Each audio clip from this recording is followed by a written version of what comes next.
সরকারি প্রাথমিকের সহকারী শিক্ষকদের স্লোগানে মুখরিত কেন্দ্রীয় শহীদ মিনার প্রাঙ্গণ। ১০ম গ্রেডে উন্নীত করার দাবিতে সোমবার তৃতীয় দিনের মতো অবস্থান কর্মসূচি শুরু করেন শিক্ষকেরা। বিভিন্ন স্কুলের শিক্ষকেরা যোগ দেন কর্মসূচিতে।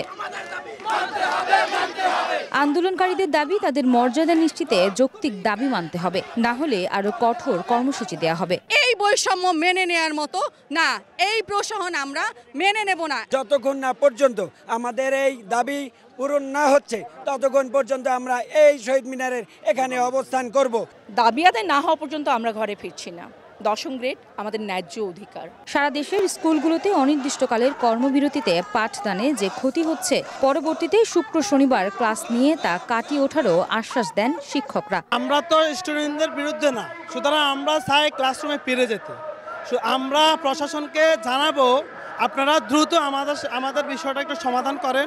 আমাদের প্রশাসন এবং আমাদের কর্তৃপক্ষের চেয়েও শিক্ষার্থীদের প্রতি আমাদের মায়া মমতা সবচেয়ে বেশি। এদিকে সারা দেশে স্কুলে এলেও ক্লাস নেননি শিক্ষকেরা। শিক্ষকদের ক্লাসে না পেয়ে ফিরে গেছে শিক্ষার্থীরা। গতকালকে আইছিলাম, ক্লাস হয়নি, খেলে চলে গেছি। আজকেও আইছি, ক্লাস হচ্ছে না, খেলে চলে যাব। গতকাল থেকে আমাদের ক্লাস বিরতি আছে, ক্লাস নিচ্ছে না। আজও একই অবস্থা, ক্লাস বিরতি আছে।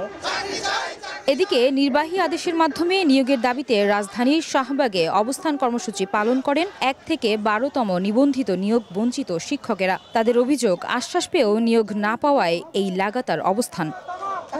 আয়েশা সিদ্দিক, সামিয়া, সময় সংবাদ, ঢাকা।